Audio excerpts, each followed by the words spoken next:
अब बुलेटिन में सीधा रुख करेंगे लखनऊ का, जहां आज समाजवादी पार्टी का राष्ट्रीय अधिवेशन शुरू हो गया। पैदा किया गया और बिल्कुल जब स्थिति पानी सर से ऊपर निकल गया, सारे देश के लोगों ने समझाने की कोशिश की कि ऐसा नहीं होना चाहिए। पूरे देश के राज्य के सारे लोग उत्तर प्रदेश के मुख्यमंत्री की तारीफ करते हैं, उनके विकास कार्यों की तारीफ करते हैं और वो देश के नंबर 1 लेता है। उस स्थिति में भी कोई बात नहीं मानी गई। तब पार्टी के हजारों कार्यकर्ताओं ने हमें लिखा कि पार्टी का विशेष अधिवेशन बुलाया जाए। हमने लगभग 2 महीने इस चीज का इंतजार किया कि कुछ सुधार हो, कोई हल निकले, किसी तरह से हल निकले, लेकिन कोई हल नहीं निकले। तब आखिर में ये निर्णय लिया गया, जब पानी निर्णय लिया गया कि पार्टी का विशेष आपातकालीन अधिवेशन बुलाया जाए।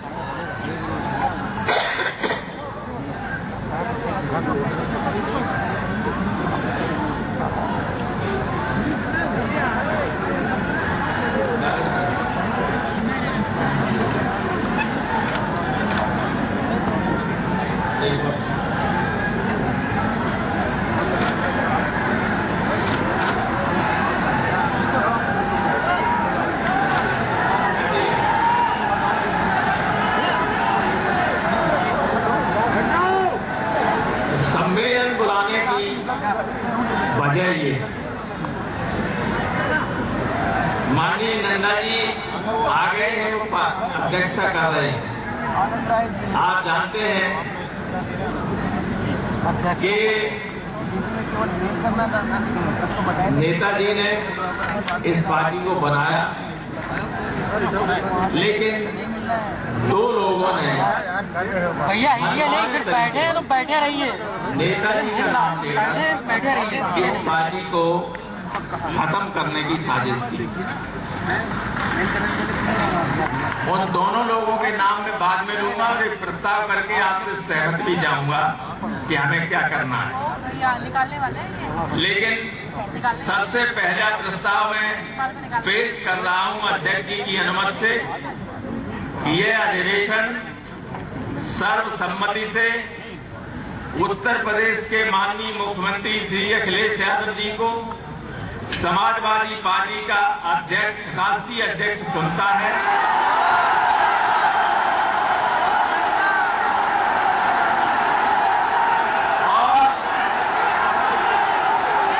और उन्हें ये अधिकार देता है।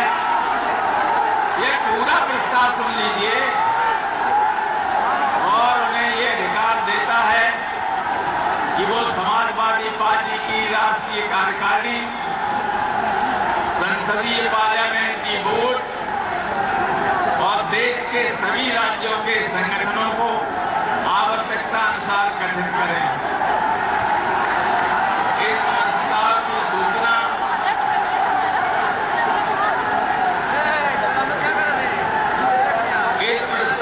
सूचना यथाशीघ्र भारत के निर्वाचन आयोग को उपलब्ध करा दी जाए।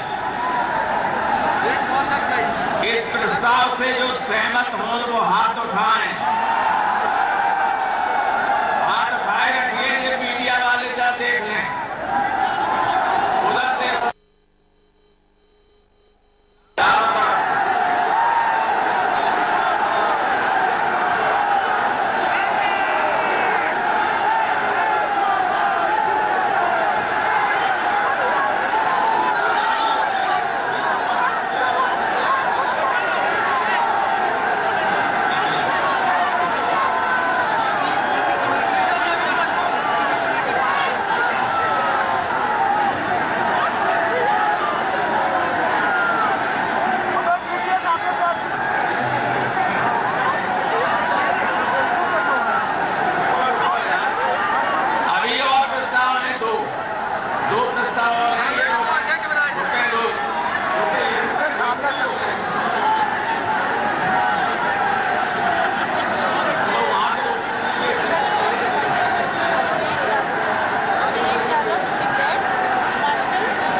मैं आपसे अनुरोध करूंगा कि तो सुनें और उस पर अपनी सहमति व्यक्त करें।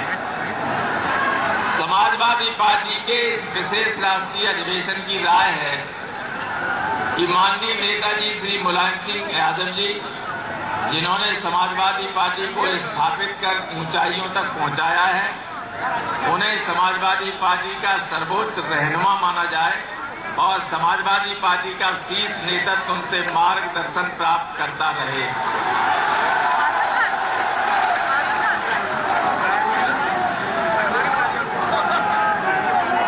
एक तीसरा बहुत महत्वपूर्ण प्रस्ताव है।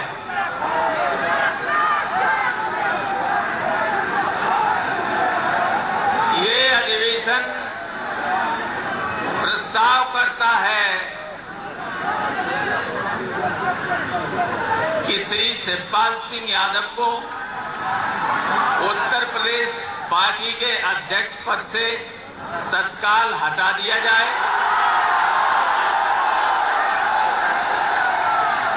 और श्री अमर सिंह को समाजवादी पार्टी से तत्काल निष्कासित कर दिया जाए।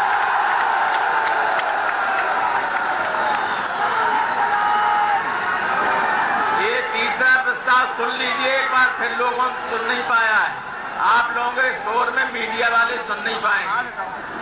तीसरा प्रस्ताव ये है कि ये विशेष अधिवेशन प्रस्ताव करता है कि श्री शिवपाल सिंह को समाजवादी पार्टी के राज्य अध्यक्ष पद से तत्काल हटा दिया जाए और श्री अमर सिंह को समाजवादी पार्टी से फौरन बर्खास्त कर दिया जाए। इन प्रस्तावों के पक्ष में हो वो सब एक बार फिर हाथ उठा दें।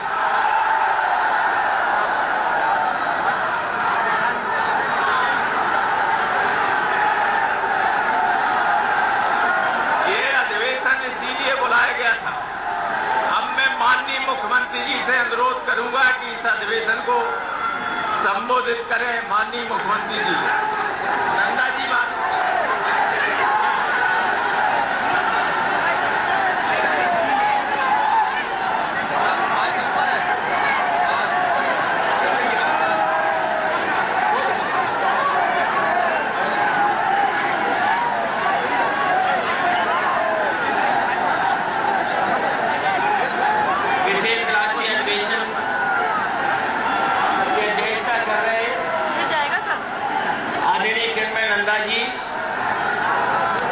आदरणीय राम गोपाल यादव जी,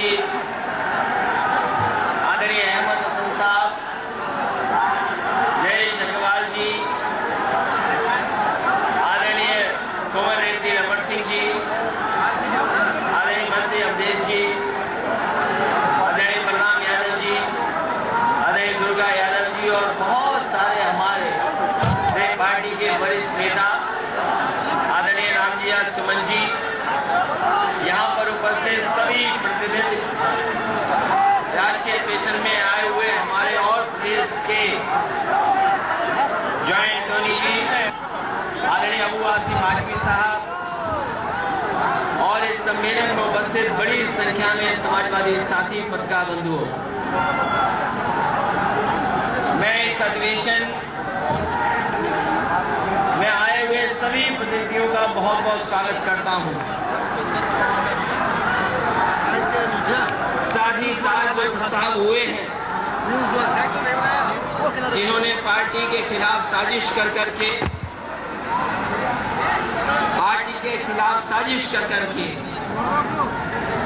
न केवल पार्टी का नुकसान करने का काम किया उन्होंने,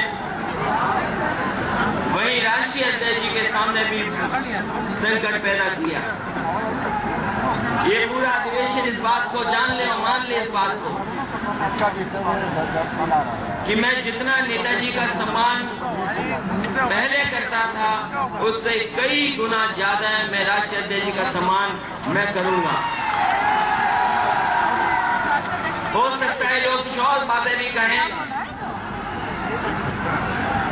कुछ आरोप भी लगाएं, लेकिन मैंने 23 और 24 तारीख को भी इस बात को कहा था कि अगर नेताजी के खिलाफ साजिश हो, पार्टी के खिलाफ साजिश हो, तो नेताजी का बेटा होने की वजह से मेरी जिम्मेदारी बनती है कि ऐसे लोगों के खिलाफ, साजिश करने वालों के खिलाफ हम खड़े हों।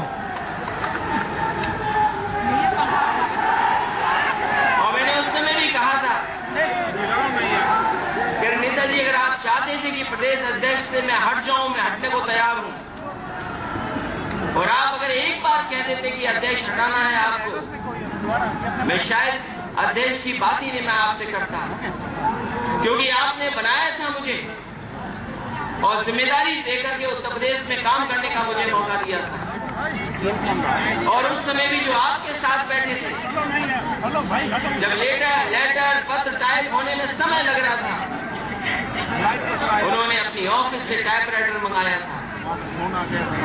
अगर कोई व्यक्ति टाइपराइटर मंगाए नेताजी घर पर कि जिससे चिट्ठी छप जाए और नेताजी के बनाए हुए अध्यक्ष को हटाने का काम करें,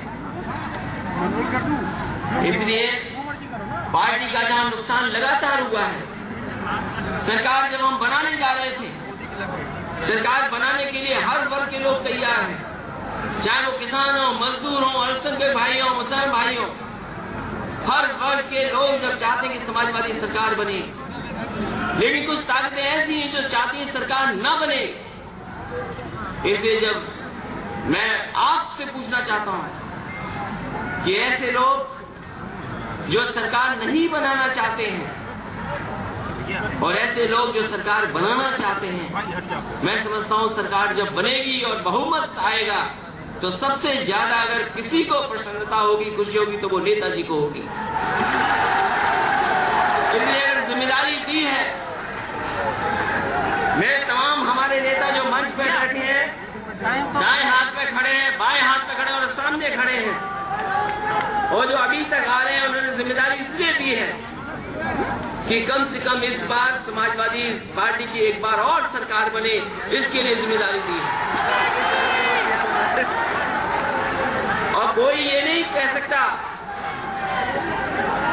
नेताजी का सम्मान और नेताजी का जो स्थान है, वो मैं समझता हूं हम सबके लिए सबसे बड़ा स्थान उनके लिए है। लेकिन क्योंकि ये 3 महीने 4 महीने बहुत महत्वपूर्ण हैं, न जाने कौन मिलकर के क्या फैसला करा दे, न जाने कौन मिलकर के क्या टाइप करवा करके उनसे कार्रवाई करा दे। मुझे पता है जब संदेश आया मेरे पास, एक आया संदेश देने, तो उस समय जितने लोग बैठे थे, मैंने उनसे उसी समय कह दिया ये जो संदेश आया कोई अच्छा संदेश नहीं होगा इसके अंदर। और जब पत्र खोला तो उसमें नोटिस मिला था मुझे, आदरणीय रामगोपाल यादव जी को नोटिस मिला, और 10-15 मिनट बाद पता लगा कि हम दोनों को पार्टी से निकाल दिया गया। मैं अपने तमाम विधायकों का धन्यवाद दूंगा, तमाम कार्यकर्ता नेताओं का और साथियों का धन्यवाद दूंगा, जिनकी वजह से पार्टी का मनोबल अभी तक कम नहीं हुआ है। ये जो ताकतें हैं जो समाजवादी पार्टी को कमजोर कर करके और जो प्रदेश और देश को क्रिमिनल रास्ते पे ले जा रहे हैं, उनके खिलाफ ये समाजवादी पार्टी ने हमेशा काम किया है। नेताजी ने हमेशा लड़ाई लड़ी, हम लोग हमेशा उनके खिलाफ लड़ते रहेंगे। इसलिए जहां जिम्मेदारी दी है, क्योंकि जिम्मेदारी मिलने के बाद